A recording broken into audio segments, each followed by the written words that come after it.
Hey, what's up, everybody? Welcome back. This is Ticket to the Hizzy Fantasy Football, TITTH number 206. I'm your host, Justin Bruni, but I got a full cast and crew with me this evening. We've got Devin and Austin coming over from the Makeshift Manager podcast. Good evening to you, gents. And we got Stephen Hammond back with us as usual every Monday. How we doing, fellas? Happy Monday. Doing good, you know.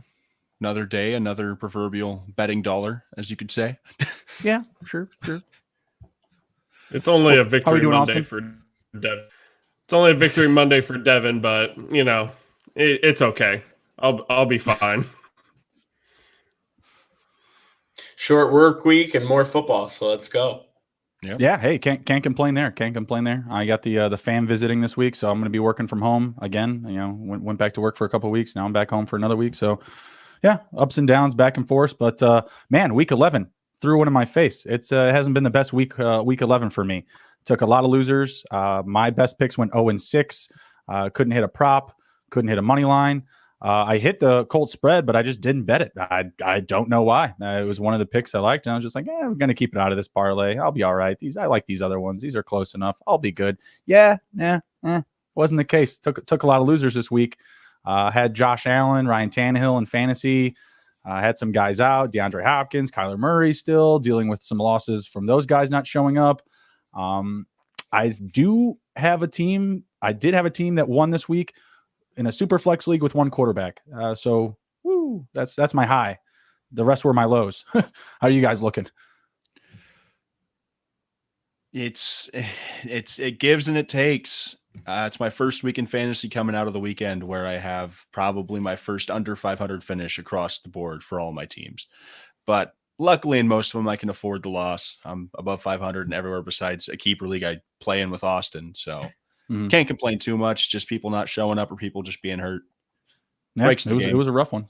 It was a rough one. How about you, Austin? Hoping for a little less from Godwin tonight to get out that keeper league Devin's talking about. My Yahoo league, where I drafted my stacked team, finally pulled out a win after 3 straight losses, frustrating losses. Deebo Samuel, I'm coming for you. Right on. How about you, Steve? Yeah, I mean, I kind of took it on the chin on all my fantasy leagues. I got Leonard Fournette tonight. I need about 9.5 points to pull out a dub in my dynasty. But other than that, tough week betting and tough week in fantasy. Yeah, it was tough. I took Panthers, Saints, Packers, Seahawks, Cowboys losses. That was rough. That was a rough Sunday to watch. Luckily, I had chores to do, so I was missing a lot of this football too. Titans, I had them at -10 as well. I guess that wasn't one of my best picks, but I bet it. It was it was out there. It was in the universe, so that wasn't great. That wasn't great either. Titans losing to the Texans and the Jets. What is going on? We've got Joe Flacco playing football. We've got Adrian Peterson playing football. Like the multiverse is back. Like it's a happening thing right now on social media and whatnot. So I don't know. We got some weird stuff going on. Let's jump into our best props for tonight. I am taking Saquon Barkley and Leonard Fournette to find the end zone because I really don't know what's going to happen in this game. I mean, we'll get to the game preview here soon, but looking at these props, I wanted to take Mike Evans. Don't completely trust it. Wanted to take Chris Godwin. Don't completely trust it.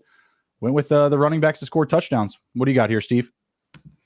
So I am going to run it with Godwin. I like him for an anytime touchdown score at plus money. And then I'm going to go Mike Evans over on longest reception being longer than 23.5 yards. I think him and Brady just connect on one downfield, and he'll easily get that. All right. Devin, Austin, do you guys have anything that you want to share for props or just guys that you love for tonight? Or maybe it's just someone that you just really, really need to bring it home for you? I don't know what plus would be, but I have this weird gut feeling that Fournette's in 2 touchdowns tonight. I don't know if they're both rushing, both receiving, or split, but New York's not great. Brady doesn't have to really throw the ball if he doesn't want to. I Mhm. feel like Fournette can fall in twice. I'm with it. I like it. You got anything, Devin? Shoot. I don't really know. I feel like if there's any player for the Giants that's going to be a positive, I think Kadarius Toney's lined up for a pretty decent game with Tampa Bay being so banged up in the secondary.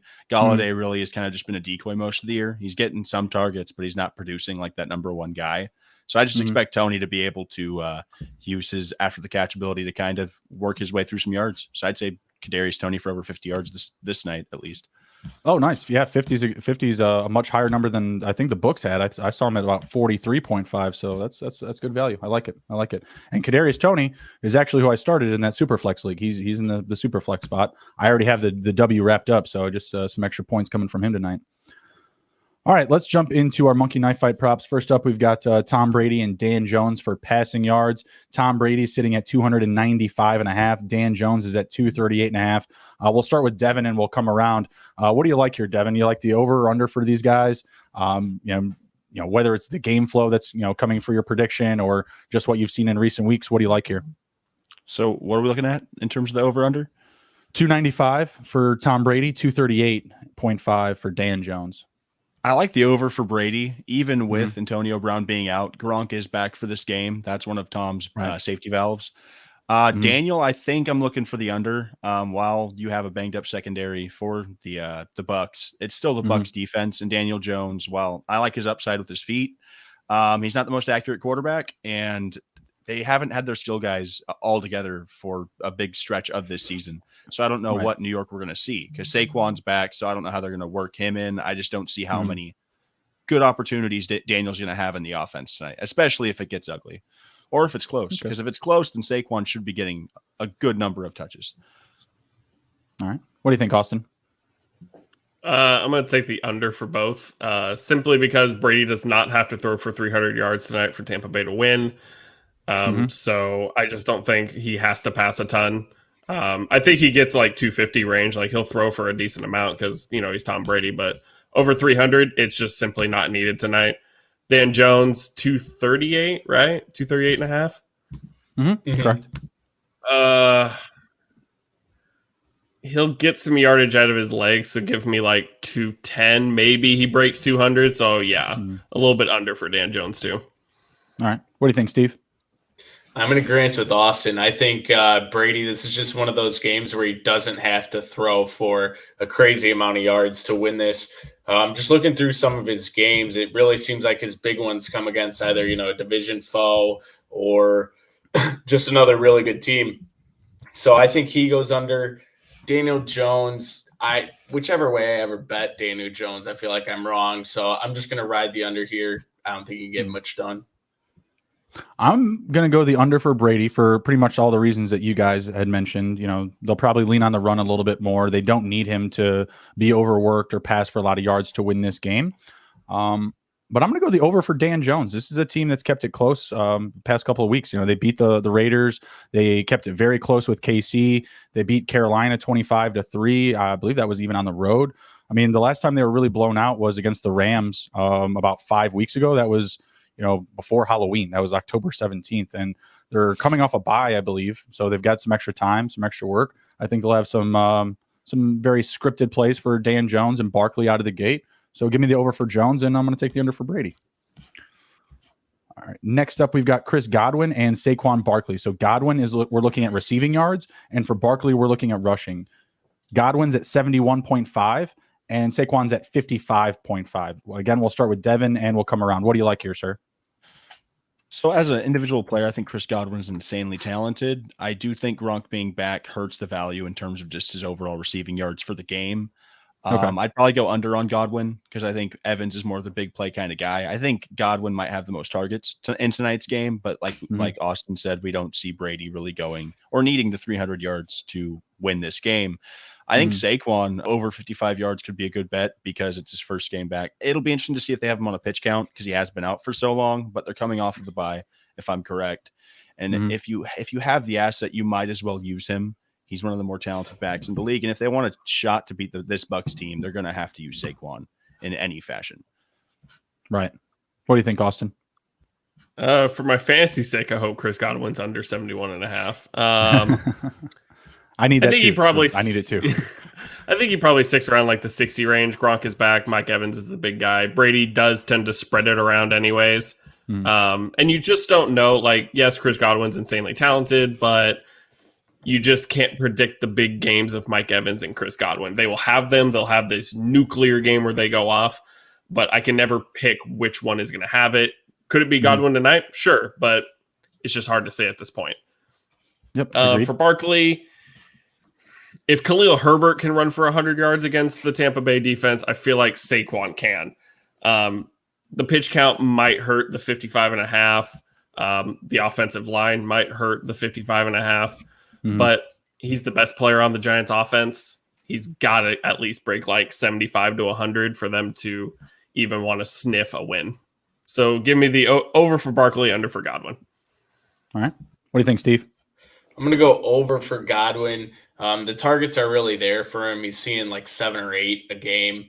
Had a down week in their last one, but had 2 monster ones before that against, I believe it was the Saints and the Bears. I like him to hit over that number. I don't know if he'll go much over it, but 71 seems to be pretty easy for him. And I got to go under on Saquon, really just because coming back from injury, the game script probably doesn't work in his favor. The Buccaneers are probably winning early. So I'm going to go under 55.5. Okay. Yeah, I mean, the game flow will definitely come into play here, but I don't know. I mean, that can go either way, right? I mean, the Giants could get up on their first drive somehow, right? And, and put the Bucs on the ropes early. I'm going to go the over for Barkley, and I'm going to go the under for Godwin. And this is purely just the opposite of my instincts. My instincts would tell me all the trends are saying Godwin should go over this number and Saquon should go over as well. I'm going to take the unders for both. Just don't trust it. Saquon coming back, his first game back. I don't think they want to lose him for the sake of trying to beat the Buccaneers on the road. And Chris Godwin, it could be just a weird night where you see like Jalen Darden or Tyler Johnson get a couple extra catches. Those guys have been dropping the ball a few extra times the past 2 or 3 weeks or so. So maybe those guys clean up their act, get out of the doghouse with Tom, make a big play or 2 downfield. So give me the under for both of those. Yeah, my props have just been off this week. So I feel more confident actually with the quarterbacks than I do these two. And the thing about the Giants is that like you want to get Saquon Barkley going because he's just that freaking talented, and he's had a tough career thus far, and you really gotta get Daniel Jones out there to see if he's your quarterback of the future. So it's a weird game for the Giants. Like they want to lose in a sense, and they want to get a better pick. They want to develop the franchise. They want to get better, but at the same time, Daniel Jones and Saquon Barkley got to go out there and ball out. And Kadarius Toney has balled out in some games, so the Giants are in such this weird spot. If they upset the Bucs go on a 3-game losing streak. They're sliding. But do you want the Giants to win or do you want the Giants to lose? It's really this weird spot of where the stats can go. Well, let's just jump right into it. Let's get up the game preview and start talking about it. We've got the Giants coming in as road dogs, plus 11 on the spread, plus 435 on the money line, and the over under in this game has actually moved up. It was at 49 points. Now it's up to 50. Buccaneers are minus 555 favorites at home on the money line. Devin, we'll start with you and come around. What do you like here? Is there something that really speaks to you other than, of course, the money line? Are you going to cover the spread? Do you like the total? What do you think? I think the point total could be interesting. I know it was last year that we last saw these two teams play, but that was a very competitive game between the Giants and the Bucs. Granted, both of these teams are in 2 different spots this year compared to last year. The Bucs hadn't fully arrived last year until about right before the playoffs hit. I think after they lost to the Saints, and it was like past week 10 last year. That's whenever they kind of woke up and started to actually play Buccaneers football. I don't think so. The Giants have to cover 11 points tonight. I don't know if they can do that tonight personally with Saquon freshly coming back. And even if the Tampa secondary is banged up, I just don't know if Daniel Jones and his arm can keep up with this Tampa Bay offense, because the Giants do have an improved defensive unit this year, but it's a lot to ask any secondary to cover guys like Chris Godwin and Mike Evans any given week. They got a favor out of Antonio Brown faking a vaccine card and being injured. So they don't have to deal with Antonio Brown this week, but Robert Gronkowski is back from IR this week. So you've got 3 dudes any given Sunday that can score a touchdown or go for 100 yards, along with Leonard Fournette coming out of the backfield. Maybe the over-under, maybe they could score more than 50 points total, but I'd probably go under on the point total as well. I think the Bucs get up early and they're able to kind of just control the clock. Okay. What do you think, Austin? Oh, well, it's been hard to know that Gronk has been out because I've seen 9,000 USAA commercials at this point, but I guguess Gronk is back. Yeah. I can easily see the Giants losing by 10, so I think they can cover 11. Okay. Everything I've known about this football season has been thrown out the window. The NFC East, weirdly, outside of the Cowboys, we'll talk about, the 4 bad teams that are the football team, the Eagles and the Giants. They've played most of their games very, very hard. These teams haven't really gotten blown out a whole lot. So if the Giants were to make this super close, come down to the last play where Brady has to put down a game-winning drive, wouldn't surprise me in the slightest. It just wouldn't. So give me the Giants at plus 11. 435 super tempting, but I just can't bet the Giants to ever win a football game. Definitely under 50. I just don't. 24-14, something like that. I just don't. Okay. The Bucs are going to run the ball a lot. Mm-hmm. Okay. What do you think, Steve? So I'm going to take the Giants plus 11. Just a better team against the spread. They're 5-4 on the year against the spread, whereas the Bucs 3-6. Kansas City has gotten kind of this treatment where when it opens, it's these crazy big lines that they're just very, very tough to cover in professional football. So I do think Buccaneers win outright. I don't think they'll be able to cover. And I am going to go under. I think just if the Giants are to get down early, do they do their part? And Buccaneers offense is good enough where they can just control the clock and really just chew time so that the Giants can't put in any. Right. So I took the Giants to cover the spread, but I did not take 11 because of yesterday and how bad it was. I bought up 2 whole points. So I got plus 13 for the Giants. That's how scared I am tonight, just because I'm with you guys. Like, we pretty much have to throw out every single week when you go into any week whatsoever. Like, throw out the past 10 weeks coming into this week. What do you know right now? And I honestly nothing, because just look at my picks from yesterday. It was the worst of the season, right? So where I would generally be like, oh yeah, Bucs are great. It's got an amazing offense. Who cares if they're missing Antonio Brown? Leonard Fournette looks great. They've got these great receivers. Like, no, it's always opposite. It's there's always something that we've missed. I love when the Giants use the like that veer, that double option off the run. I think with Barkley back tonight, that's going to be more impactful.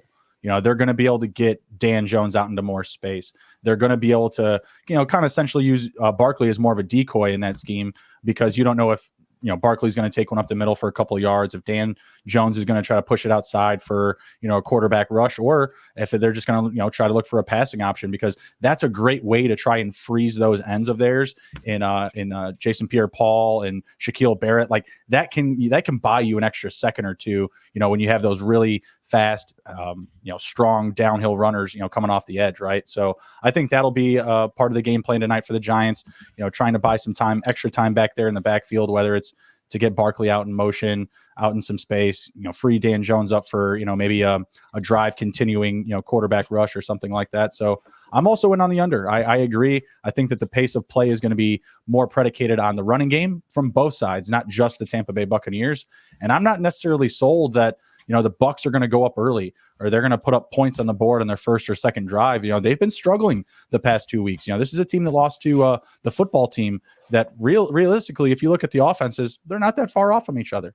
Taylor Heineke, Dan Jones, I don't think that just because Taylor Heineke had a great game, it just magically makes him like light years better than Dan Jones. Do you guys agree? I mean, I feel like Dan Jones is kind of still, in that, question mark area for, franchise quarterbacks. Like he still could be the guy, I feel like. What do you guys think? Yeah, I have to agree, at least in comparing Daniel Jones to Taylor Heineke. What this season's proven to me is that any given Sunday, anything can happen in the NFL. Nobody is unbeatable. It just comes down to who's going to show up and who's going to actually perform. it's just tricky. We could get Daniel Jones that rattles off 100 yards on the ground and 200 yards through the air. You never really know with this guy. And whenever you have the great Daniel Jones, you're going to have 2 or 3 weeks of the terrible Daniel Jones. Right. He has like unprecedented turnover rates for a quarterback at his age in terms of experience in the league. I talked about it coming into this year. If Jones can't hold on to the football, he's not going to be leading offenses much longer. So it's just a tale of 2 Daniels at this point. Sure. What do you think, Austin? Closer to franchise or closer to the bench? Here's the problem, and we've talked about this on our podcast a lot. You got all these quarterbacks right now. You got Bridgewater, Hurts, Jones, Heineke, just to name a few. All these teams who don't know who their future quarterback is, and they're not sure what they have right now. You have to assume as a franchise that you're not going to be able to go out and get an Aaron Rodgers and get a Russell Wilson. So Daniel Jones is like on the fence of like, he'll lean one way and lean back the other. And at any moment he could fall to one side. But the problem is Daniel Jones the franchise Giants quarterback? Well, he's most likely playing this season. He's probably playing next season. Like there's no other option at this point. You kind of have to stick with what you got. And yeah, he fumbles the ball a lot, but you've seen what happens with Saquon Barkley. He can't run behind that line. Kenny Golladay, that wasn't that great of a signing. You know, Kadarius Toney, he's had games where he's thrown to the 6th guy on the depth chart. Daniel Jones has, won some big games this year, and it's impressive to say the least. I think he doesn't have to win tonight, but if he shows up and plays well against that good front 7 that the Bucs have, I think he could still lead the Giants for a little bit longer. Yeah, no, I agree. I think he's going to be there for a bit. What do you think, Steve? I'm not a big Daniel Jones fan. I like him more than probably Heineke. Very similar to the situation that the Bears had with Trubisky for the longest time. Like, you really want to try and wring out that rag until you get every last drop, because you want to make sure if it's going to be, and he just isn't all that good. Right. So I don't know how long we'll see him in a Giants uniform. I don't know what his contract looks like. I have to imagine his 5th year's coming up, right? Well, he was drafted 2019, right? Yeah, he was drafted with that Darnold and Mayfield, right? Yeah, he went before Haskins. So, well, that would be 2018. So I think he went. So he got drafted April of 2019. So this is year 3. So I think he has. If they pick up the 5th year option, he'll have one more year after this year. Right, but next year is essentially his make or break season, because they have to pick up the 5th year option, right? So yeah, I mean that's going to be telling, and I guess to me is what type of product do they have outside of the quarterback position? You had mentioned Austin, Aaron Rodgers. I definitely think this is a team that should be potentially trying to seek him out this offseason. If you just look at the weapons that they have, I mean, would we all agree or assume that Kenny Galladay's production would have a big increase or hike, improved production, whatever it is, with Aaron Rodgers at the helm, or a franchise guy? We call it Russell Wilson, call it Deshaun Watson. Let's say he doesn't have any legal issues. Any one of those guys would significantly upgrade this roster. It's not like they're going to find the next quarterback in a draft or by any means. I don't think that's going to happen. Like, I don't see them needing to draft a quarterback, but if you can get in that market for one of those 3 guys some way, somehow, I think you should be in. And this is a roster that I feel like should be in that space. I 100% agree with that statement. If any team that's at least built like the Giants have an opportunity to take a swing at one of the top 10 quarterbacks in the league, if you're a serious franchise, you have to go for it. I think the problem with the Giants right now is I don't think they're not in line for they're not lined up for any of those quarterbacks to want to go to New York is the problem. Whereas you've got Rodgers being implicated with a Denver and stuff like that, because there's similar opportunities through franchises, but I just think New York is one of the least appealing due to their whether it be ownership, front office, head coach, however it may be, because the skill guys technically are there. But I think the Giants' biggest problem is just with Daniel Jones. He's talented, and there's not really anything else better coming out of the draft in terms of immediate upgrades. Because yes, you could take the swing at Rodgers, but who says you get him and then you've alienated the guy that you have to play with for the next 2 years? Does that really alienate that player? For example, let's say the Browns are like, we're all in on Aaron Rodgers. Mm-hmm. We're all in. Okay, we missed. He's going to Miami. Damn, we screwed up, right? Do you think Baker is really going to be like, you people, you sons of bitches? I think Baker's taking my talents to Denver. Baker's really interesting. I think Baker feeds into the noise too much. There was actually a quote from after the game before he was making comments about fans booing him. And he was like, well, those are probably the same fans that won't be quiet whenever we're trying to execute on offense. Like Baker already listens too much to the stuff on the side. Yeah, exactly. That's not good. Yeah, it's like bad. It just phase them out. If you have a problem with fans like cheering throughout the course of a game, don't be an NFL quarterback. Yeah, when the quarterback does this, I get louder. What? Like, no, man, we're here for the moment. Like, I watch this stuff on my couch all the time. If I am there and I'm in it, there's, I'm probably got two things taped to my hands that are not non-alcoholic beverages, and I'm screaming at the top of my lungs. Like, that's what it's all about, is that experience. That's a bit much. Yeah. Baker, well, come on now. Here's the thing too, is that the NFC East, if you're not the Dallas Cowboys, you should take a swing at an Aaron Rodgers. The Eagles, the Giants, the Washington football team. Because this division is wide open. The Cowboys are this close to cap hell, and once they hit it, we're going to have some problems. As long as they keep employing Mike McCarthy, we're going to have some problems. If Dak goes down, we're dead. Nobody wins the NFC East back-to-back years, so once the Cowboys win it this year, they can't win it next year. And if, let's say, the Giants, the football team, or the Eagles get Aaron Rodgers, you have just elevated yourself to the top of the division, because the other two teams who didn't get Aaron Rodgers are still kind of rebuilding, and you pretty much just have to compete with the Cowboys, who are one injury away from being 8-8. Sorry, 8-9. I got you. So, Steve, what do you think? Like, if you're let's say you're Aaron Rodgers, or you're Deshaun Watson, or you're Russ Wilson, and you're either trying to cook up a trade or a move to one of these teams, which NFC East team would you target? Would you go after the football team, the Eagles, the Giants? Where would you want to play? Who's got the best setup? Personally, I would probably think Washington. They got, their running backs and a pass catching back, and, your 3-down back in Antonio Gibson. They got Scary Terry. Giants are there, though. Their biggest thing is you've seen the potential that some of their wide receivers have. Saquon has. They just it never seems like they put it all together at the same time and have multiple people hitting their stride all at once. But a player like any one of those players, quarterbacks you named, those would instantly, kind of give this offense an identity, and you'd think would bring the best out of these receivers.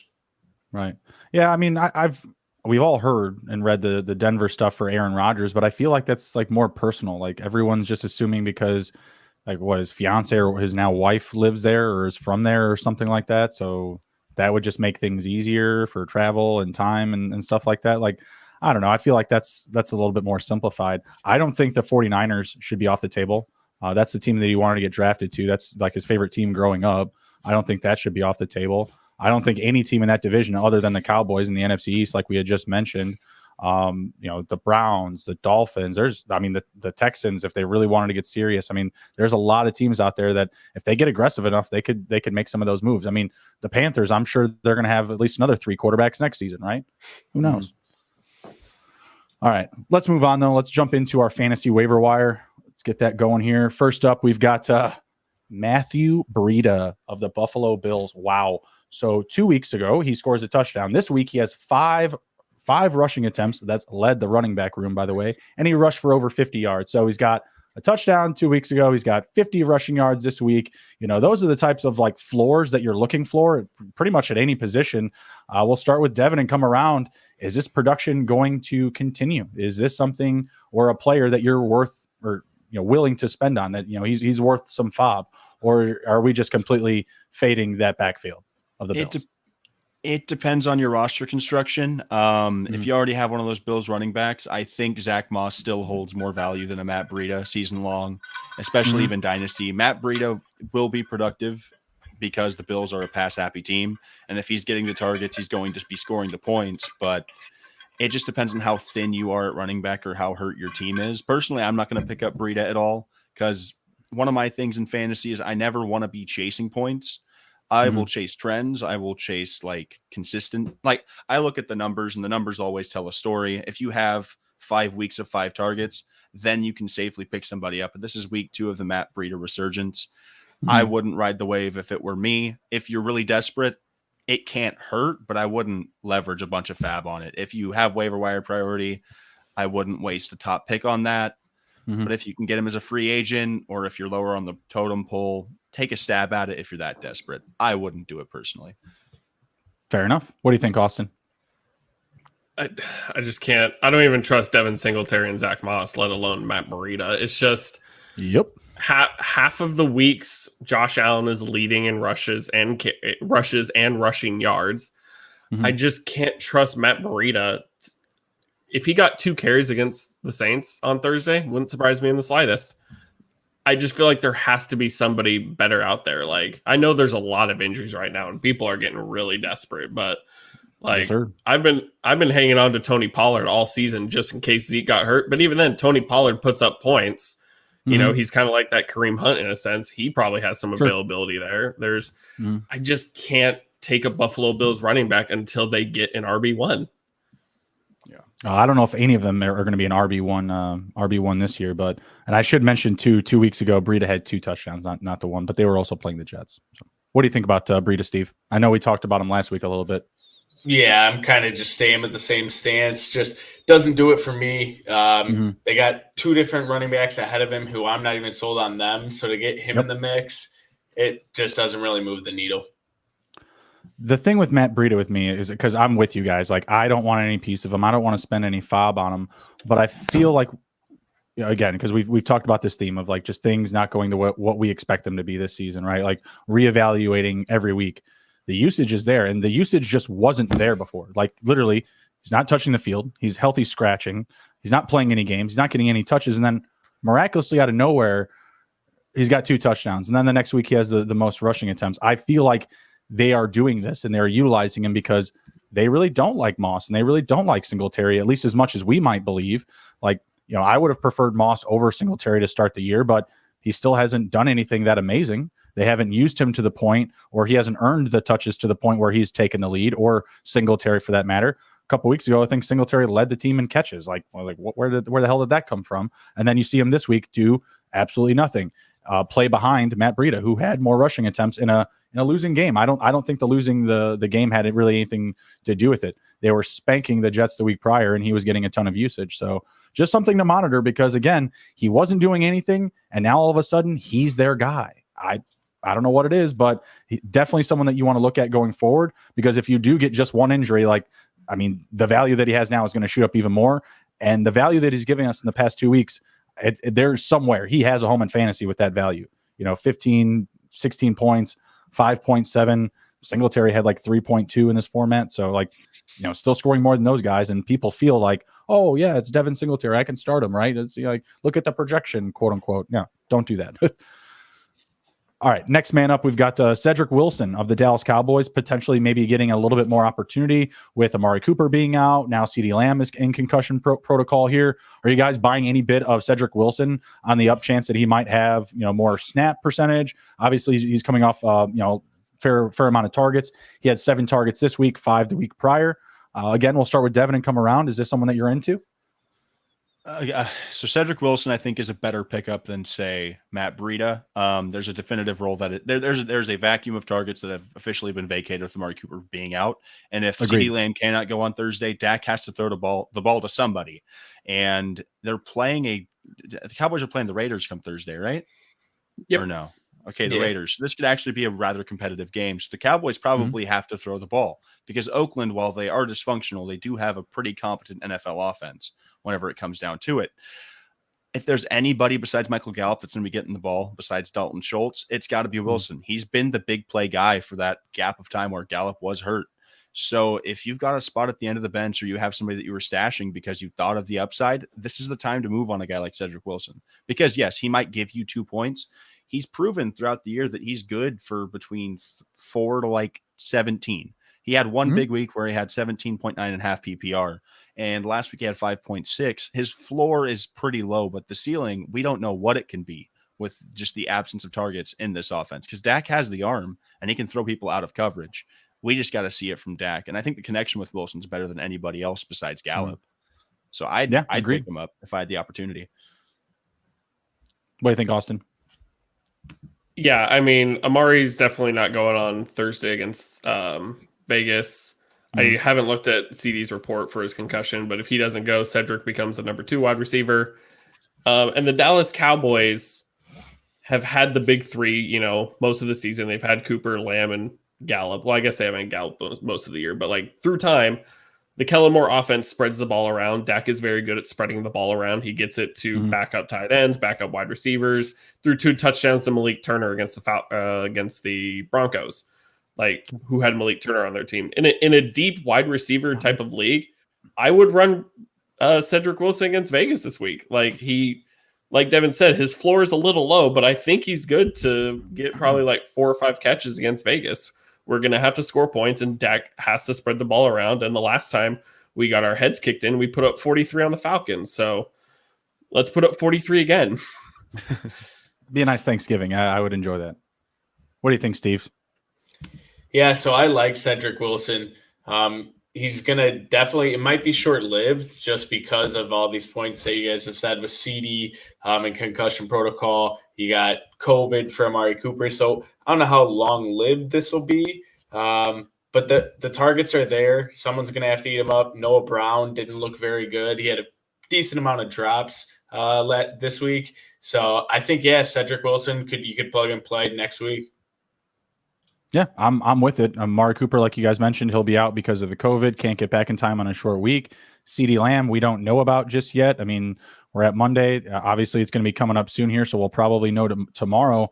I would definitely put a little bit of fob on Cedric Wilson because we may not know what happens with these receivers. If something, if Lamb takes a bad turn and is out for a couple of games, there's going to be some opportunity there. And when you're in those games and you're earning those extra touches and you're playing for hurt players, you can earn more, touches to close out the rest of the season. So there could be something there. I would definitely want to grab Cedric Wilson, especially if I'm an Amari owner or I am a Lamb owner. You're just handcuffing those high-end draft picks of yours. Just to update, Lamb did not practice today. Not a surprise. 24 hours after concussion diagnosis. So exactly. I'd be surprised if he played this week, just because the Cowboys don't need to win this week. Like, it'd be cool if they won, but their division isn't this gunfight this year. They just got to finish out the year strong after. And the Raiders aren't the Chiefs. And look how well that defense played up against the Chiefs in the second half of that game. Like, I still think that they can take care of business up against the Raiders without Lamb and without Cooper. I think they can do it. All right, next up. Wow, far cry, this name. Dontrell Hilliard of the Tennessee Titans. Wow. I said it. 7 carries, 35 rushing yards, and a touchdown. When the backup of the back of the backup's backup get hurt, you call Dontrell Hilliard. Like, I mean, are we still buying into this backfield of the Titans that, no matter who they throw out there, they either get hurt or they have success. It's one or the other, right? Like they're constantly, retooling the offense, filling guys out from their practice squad and stuff like that. Like, the team keeps coming. They didn't have team success this week up against the Texans, but Hilliard had a lot of love. Do you guys have any love for him? Personally, for me, it's got to be a no. Personally, coming into this year in 18 fantasy, teams, Devin. 18 teams in the league.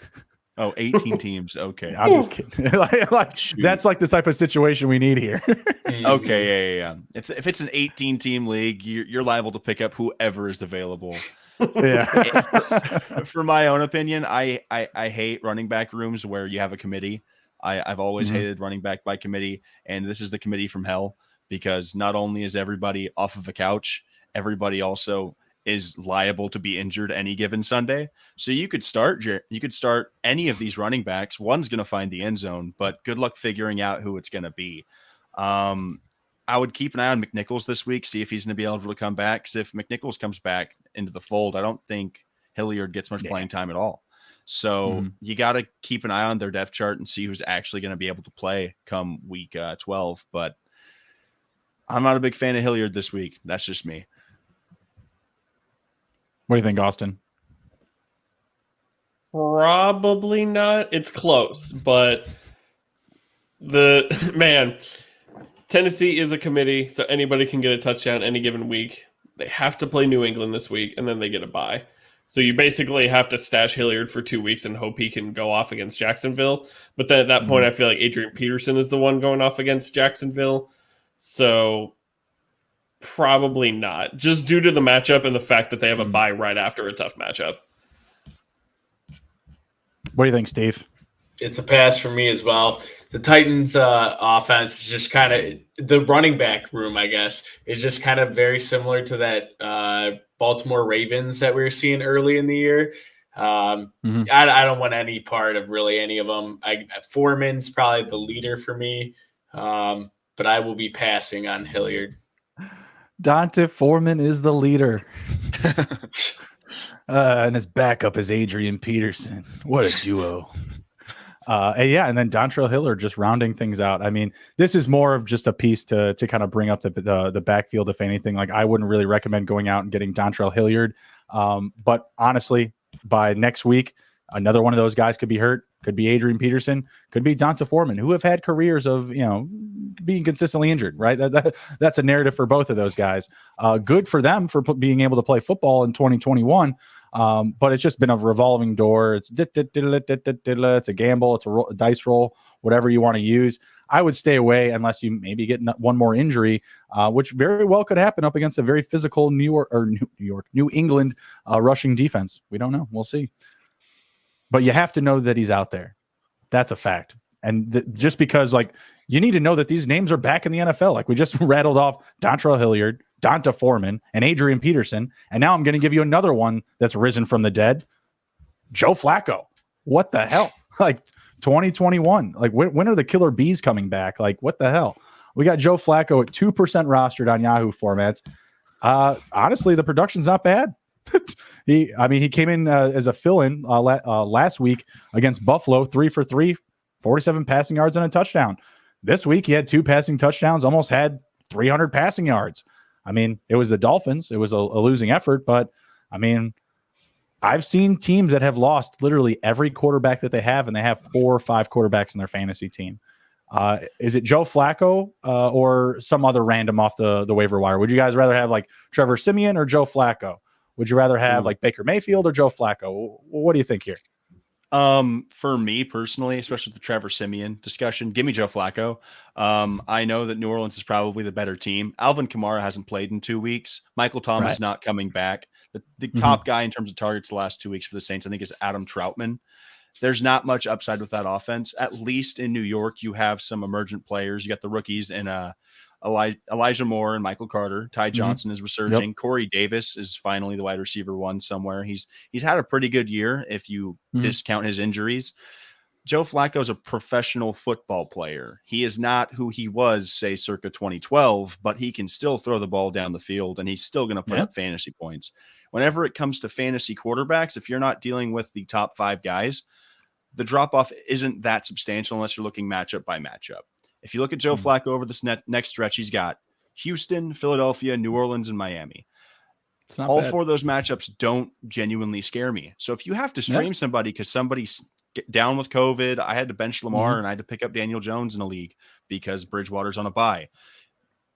If he's available and you have nobody else to throw out there, Joe Flacco can get you between 15 to 20 points any given Sunday because he has the weapons to do it.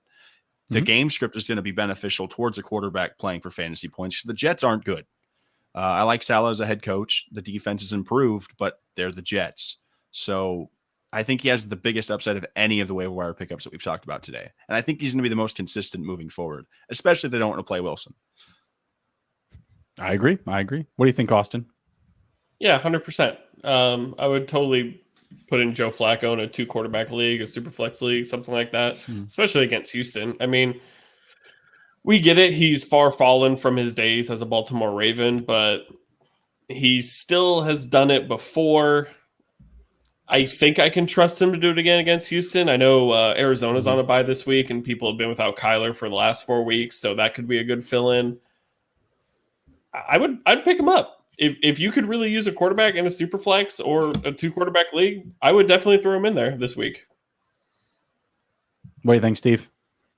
I think this is definitely one where you're just going to stream him for week 12, and that's about it. Obviously, against Houston, that's kind of a juicy matchup, but doesn't move the needle at all for me.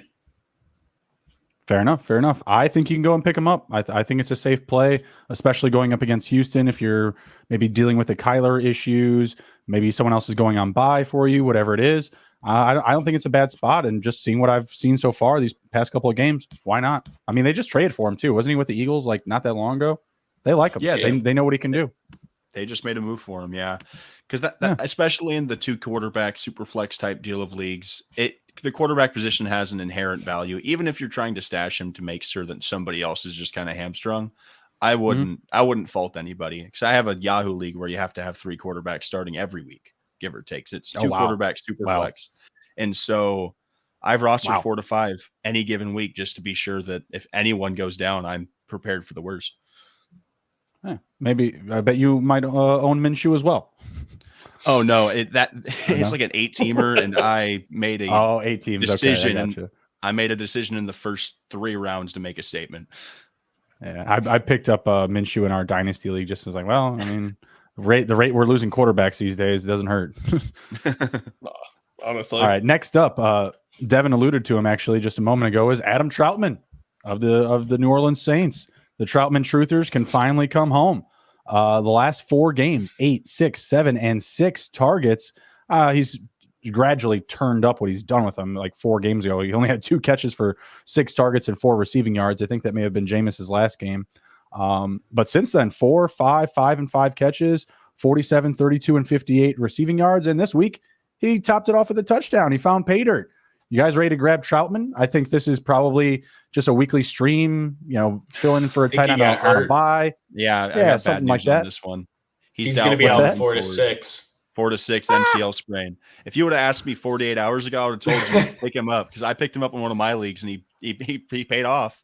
But yeah, sadly he's been eliminated from contention. Who's the backup there and then behind him? Juwan Johnson. But good old JJ. Yeah, but Juwan Johnson can only be used in the red zone though. Like he's not going to get used up and down the field. If it was week 1, you would have been like Juwan Johnson to the moon. Yeah, Taysom Hill it is. Yeah, Taysom Hill at tight end. There we go. I was going to say that maybe that's why they gave him that crazy extension with $22 million guaranteed is because, you got to play tight end this week, son. I just want to know who Taysom Hill's agent is. I just want to talk to him. I just want to talk to him. Brings in a blank sheet of paper, says Chemical X with a picture of Taysom under it. That's hilarious. All right, well, moving on from Troutman then. Nick Westbrook-Akine, he's still healthy. had a nice bounce back week. I mean, the last 3 weeks have been pretty bad. 1 catch for 1 target, 1 catch for 1 target, 2 catches for 3 targets. Gets the 7 for 8 for 107 this week. I think that people will add this guy. I do. I think that's kind of just like you're looking at what's going on in Tennessee and you see AJ Brown banged up. You see Julio still hurt. Like I think that a lot of people will go out and pick him up. But do you believe that it'll continue? Because obviously this hasn't been the case. Like this isn't a theme. This isn't a trend. Last week it was Marcus Johnson. We were talking him up a little bit just because he looked good. Like he looked like a big body in the red zone, looked like a big target for Tannehill. Didn't really do much this week. But kind of breaking out here. What do you guys think? Is this going to continue going forward? Same thing with their running backs. You're just going to have to pick a name out of a hat and throw it at the wall. One's going to stick week by week. There isn't a pass catcher in this offense that Tannehill can consistently count on. And that's the biggest thing. You've got a quarterback that is, over the last 2 years, he's had some of the more consistent offensive weapons in football. He was gifted Julio Jones this year. Well, Julio Jones for however many weeks the IR allows for. And then A.J. Brown can't stay healthy. Derrick Henry's out. Even looking back, he doesn't have the target hogs of like a Corey. Because if this was last year, you still have Corey Davis. You still have Jonnu Smith. This is the Tannehill show now. And to sit here and say in good faith that anybody can be consistent in getting targets, receptions, or fantasy points would just be misleading. Someone's going to have to catch passes, but I'm not confident in telling you who it's going to be. I'd be more confident saying Tannehill's going to throw the ball to himself half the time because there's no household names here. There's no consistent options that I feel inspired about, even looking at the roster. Okay. What do you think, Austin? It's the same situation with Hilliard, too. That was his name? Yeah, Dontrell Hilliard. It's a tough matchup into a bye week. Going off of Devin, I think I streamed I can't remember their other wide receiver's name, but I streamed him 1 week and I paid for it, and I will not do it again. It's just the Titans offense just doesn't really do it for me. And without Derrick Henry, they'd run a ball a lot. And without the Derrick Henry, they're going to try and throw the ball a lot more. But like Devin said, outside of A.J. Brown when he's healthy, Julio Jones when he's healthy, who else is going to catch the ball? Everyone thought Anthony Firsker was going to be the best tight end you ever seen this year. And that man hasn't shown up to any party whatsoever. Oh, Anthony. I mean, Adam Troutman truthers were the same way. I feel really bad now that I was just propping them all up just so they can all be there. Like, but he's hurt. You didn't see he's hurt. You don't know. Throw in the towel. Like, my bad, guys. I didn't mean to get you all excited. Yeah, I mean, that's really tough. That's really tough. Oh. What do you think, Steve? Yeah, I mean, Derrick Henry was the identity of that offense. He's gone. They're still just they're kind of reeling to figure out what they're going to do in the passing game or how they're going to keep that offense going. Deep leagues, I like him a lot, especially if we see A.J. Brown going to miss some time. But in like a standard 12-10, I don't think you're picking him up. I own him in a 20-team league. I drafted Julio in the 4th round in that league, so it just seemed like when he got hurt, it would be smart to pick up this guy. I didn't have to spend anything on him, but I didn't start him this week. I mean, if you look at his recent weeks, there was no reason to start him, right? So he was on the taxi squad this week. That kind of sucked. But yeah, like I said, he's 0% rostered on Yahoo formats. That seems a bit suspicious still. Like, I feel like he should be owned, especially if you own one of those receivers like A.J. Brown or Julio. And especially in deep formats, like, I don't know. I guess the 2 weeks of just the one for one was enough for people to drop them, but 0 seems like just really low to me. I don't know. How do you how do you play in a 20-team league? You find sleeper. 19 friends. Yeah, well, I don't know these people. I don't know these people. You go on Reddit and you just crazy. post out looking for 19 fantasy football fans that don't want to enjoy their NFL. Yeah, I get a lot of spam in the off season, a lot of dynasty invites. This one was cool. I was like, I'm in on this. You actually can't just win a season and win it. It is a Empire League, so you don't win one season until you win 2 seasons back to back. Like, you don't win one championship until you win 2 seasons back to back. Yeah, I led off my draft with Patrick Mahomes. This wasn't the year for it. the craziest league I've ever heard of. My dad had a work league back like years ago, and it was like 20 teams, 2 quarterback. And oh my God, from what he told me, it was absolutely brutal. And I was like, I can only imagine. Dear God. We don't even have to start a quarterback if we don't want to. The quarterback position is a super flex position. Yep. Yeah. So we only start 1 running back. So it's 1 running back, 2 wide receivers, a tight end, 2 flexes, and a quarterback, and then 2 defensive line, 1 line, or 2 defensive line, 1 linebacker, 1 corner, and a flex. Wow. Yeah, it's a bit much. It's a bit much. But yeah, again, I took Pat Mahomes with like 5th overall because I was like, oh, if it's a dynasty, then I just want the points every week. No, it was not the best idea. I'm like 9 and 11 because we also do median scoring. Mm-hmm. So you get the average score of the week. If you go above it, you get an extra win. I'm 9 and 11. So, and after this week, I'll be 10 and 12. So, all right. Next up, we have Deandre Carter, who is trending in the right direction for the Washington football team. 3 weeks straight of 1 touchdown apiece, and he's only 3% rostered. I believe we've had him on our waiver wire the past 2 weeks because he keeps performing, and you people never keep picking him up. This last week, the volume's not high. But he's finding pay dirt. I know someone else that's like that. That's top 5 at their position, Hunter Henry. This past week, 2 for 3. 22 receiving yards and a touchdown. The week prior, 3 for 6, 56 receiving yards and a touchdown. The week prior, 3 for 6, 50-plus yards and a receiving touchdown. I mean, can anyone here argue that he shouldn't be owned? I mean, obviously the volume isn't amazing, but he's getting the snaps. He's finding pay dirt, and he's a friendly target. I can't argue against Deandre Carter personally. Whenever I think of the Washington football team, it's Terry McLaurin and everybody else. And with Curtis Samuel still on the mend from his injury, if you can find any sign of life in this offense outside of Terry or Antonio Gibson, you kind of have to go for it because Logan Thomas is still out. Donovan Peoples-Jones, that's the other tight end out there. So they're on their third string. Ricky Seals-Jones. Yeah. Okay. Donovan Peoples-Jones is the receiver out in Cleveland. Right. Sorry, got him confused. But yeah, Ricky Seals-Jones, he's on the mend as well. You have your third string tight end. Your wide receiver 2's barely played any games this season. Why can't Deandre Carter be an upside play any given week?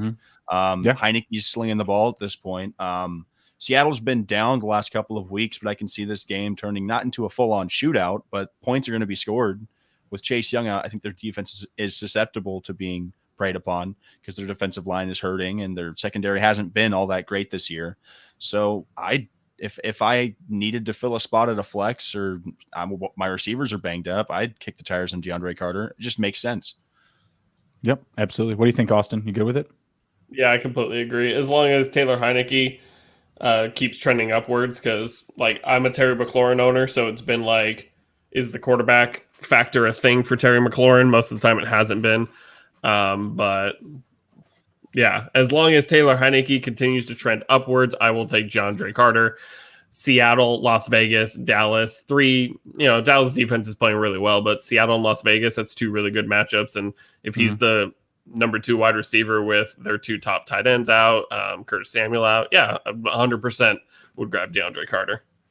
Right on. What do you think, Steve? I'm in the same boat. I actually picked him up before kickoff on Sunday in my Dynasty League. I was like, I'll stash him. He just kind of gets behind the zone, and it seems like then he's standing wide open in the end zone, ready to catch a pass. Obviously, very touchdown dependent, but you like what you see so far. Yeah, absolutely. Absolutely. Hey, if I can roll out Hunter Henry every week to fill in a bye, someone hurt, DeAndre Carter, that's the answer. He's been rocking and rolling. What do you guys think? Does he find pay dirt again this week? He's got Seattle. It's a very good matchup. 4 weeks in a row? I'll go yes. Yeah, I think up. So. Let's go for it. Right. Don't prove us right, DeAndre. Exactly. All right, last one up here. Another Phoenix rising from the dead. Rex Burkhead. My goodness. 18 carries. It's 2021. Rex Burkhead is getting 18 carries. I don't think David Montgomery got 18 carries this week. I mean, he only got 40 rushing yards. Volume. The Texans are a gritty team. Is Rex Burkhead on anyone's radar? It could be a deep league, could not be a deep league. I mean, there's real volume here, whether it's good or bad. It's volume. My problem with running backs on the waiver wire is committees, and I know I mentioned Tennessee being the committee from hell. This one might be the 7th layer of hell because yes, 18 carries. My thing with running backs is volume is king, but whenever you turn 18 carries into 40 yards. So half point PPR, you had 4 fantasy points. Right. I free Phillip Lindsay. I ended up drafting Lindsay in a league earlier this year as like a late pick to stash. I just don't know what he's done. I don't trust any running back in this offense, point blank and period. As soon as they shipped Mark Ingram, I was like, okay, you don't even have to throw these guys at the wall. David Johnson's going to get like 5 carries. They're afraid to break him. Phillip Lindsay, I don't know what happened to the guy. He's talented. I watched him in Denver his first couple of years as a Chargers fan. That dude can play football. The fact that Rex Burkhead is getting 18 carries in a game in 2021, I feel like the simulation is broken a little bit because I remember watching him play for the Chargers like what felt like 10 years ago. So I'm staying as far away from Houston as I can. And if their name is not Brandon Cooks, I do not recommend rostering anybody. Maybe Tyrod Taylor. If you're in I like Nico Collins too. Nico Collins is a high upside. I like him for dynasty just because he's young and that team can improve. But any redraft stuff, Brandon Cooks, Tyrod Taylor, and that's it. Do not mess with the running backs. You will be let down. Fair enough. You agree, Austin? But what if he gets 18 carries against the Jets this week? 18 carries up against the Jets is a lot different than 18 carries up against the Titans. That's for sure. That's fair. For sure. So instead of 4 points, we get 5. There you go. Look, man, if you're desperate this week, it's a juicy matchup. The man got 18 carries last week. Why not? I mean, I've already said no to all the other running backs. So I feel like a desperate person watching this is be like, come on, just say yes to something, please. I need something. So if you're desperate for Rex Burkhead and he gets 18 carries against the Jets, sure. What do you think, Steve? 18 carries up against the Jets. Myles Gaskin, he was in his zone this week. I mean, the Dolphins look good in general, but they're the worst rushing defense there is. What do you think? Yeah, this one was going to be an easy pass for me, but then the talks of 18 carries and the Jets got, linked together, and I'm like, well, all right, maybe I am. So I would maybe pick up Burkhead for this week, but if I'm here next week saying, why the hell did I pick up Rex Burkhead, I wouldn't be surprised. Right. I will say that Rex Burkhead has been on that list for me this season of guys that I will pick up Saturday night, that I'll pick up Sunday morning with no real purpose behind it whatsoever. Like if I have a spot like on my roster, I'll pick them up because I feel like they could fall into a situation where they have touches. And I can't remember the last time I did it. I'm looking at his box scores here. I'm trying to remember the last time I did it. I don't think it was after his touchdown versus the Rams. I think it was something prior to that. Maybe it was someone that was hurt, like one of those running backs, like maybe they were going to keep Lindsey out or something like that. I don't remember, but like Rex Burkhead, Danny Amendola was on that list. Khalif Raymond was on that list, and he wound up being a guy that was like, oh, hey, I could actually start him, like a week or two. It's just one of those plays that you can grab before essentially they do something or before they make daylight. This guy you'll be able to pick up for free. I assure you of that. But I was in a league this week. Steve, you saw I picked up Jordan Howard. Mm-hmm. I don't like Jordan Howard. You know that damn well that I have no interest in the Eagles running game. But I was just so burnt at running back, I had to pick up somebody, and he was free. He didn't spend anything. If I was in the same position this week, Burkhead would be that guy because he's got the matchup, and there is some perceived value based on the volume they just gave him after they shipped Mark Ingram out. And again, Philip Lindsay's not doing anything, and they don't really want to give David Johnson the ball. Maybe Rex Burkhead is the key to get them to tank for a top 5 pick. Oh, that's actually the wrinkle that I may have to flop my pick because Houston's front office is probably sitting there like, we can't play Philip Lindsay because we're not trying to win. Yeah, Tyrod snuck it past us last week with all of his touchdowns, but Rex, just run it straight into the ground. 2.2 yards a carry. We love it. Just keep it up, buddy. You know what? Pick him up.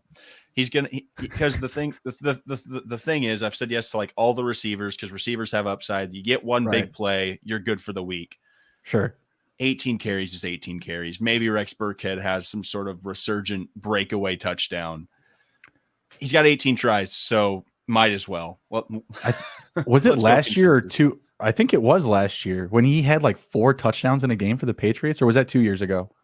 I don't know. I started him. I remember it was. I thought it was last season because last season was Endelman's last season. Endelman had that game versus the Seahawks early in the season where he put up like 72, 182 receiving yards. It was his career high.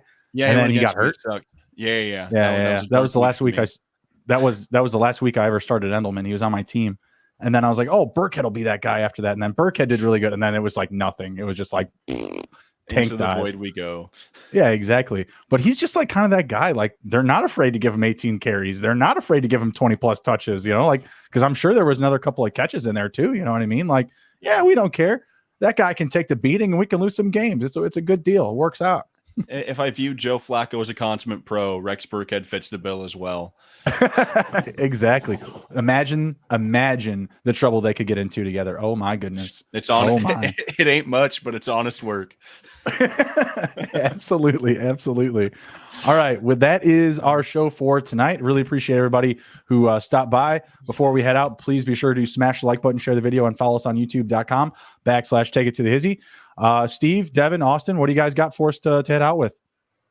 Okay, so my name's Devin. I'm half of the Makeshift Managers podcast. Below me is Austin, and you can find us at TMSM Podcast on Twitter and Instagram. We are a weekly show. We record Monday nights or Monday afternoons-ish.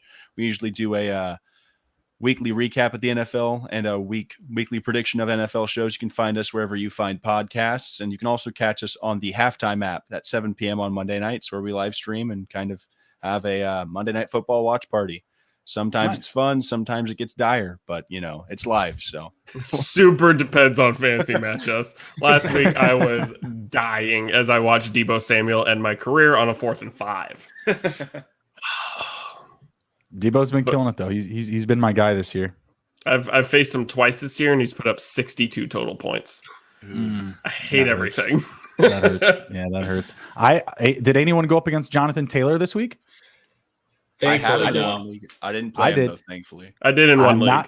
I'm not out of the woods yet. So I went up against this guy. This is like another really good league. It's a dynasty league. So he's 20-0, this guy, because it's another median scoring league. So he hasn't lost at all. He hasn't scored below the weekly average, and he hasn't lost a game. And I've been talking all this shit for like 3 weeks. I'm like, his name's Steve. I'm like, Steve, I'm coming for you. I see your name in 3 weeks. I see he's got Matthew Stafford. He had both the Rams receivers and Woods and Cup. They were on bye this week. You know, Woods, may he IR in peace. But still, I was like, all right, this is great. He also had Derrick Henry go out, and then Jonathan Taylor puts up 50. So going into tonight, I am down by 1 point. He's so far scored the most points. I have scored the second most points. I have a 1 point lead. He has Mike Evans and Chris Godwin, and I have Devin White. And in this league, defenders get like points for just coughing on people. Like Devin White had 40 last week, 18 tackles, 2 sacks. He had 40. Oh. So I'm in it. Like I'm still ready to go here. I'm hoping for some good vibes. You got anything, Steve? Anything to chase for tonight? No, appreciate Devin and Austin coming on, and we'll be back at it on Friday for basketball. Yes, sir. We'll see you then. Take care. Be well. Be good. If you can't be good at it. And most of all, have a happy Thanksgiving. Tell someone that you love why you're grateful for them and all that other good stuff. Eat a bunch of food, get fat, and watch football. That's what we'll be doing. All right. Take care. Be well, everybody. We'll catch you later. See ya. See ya.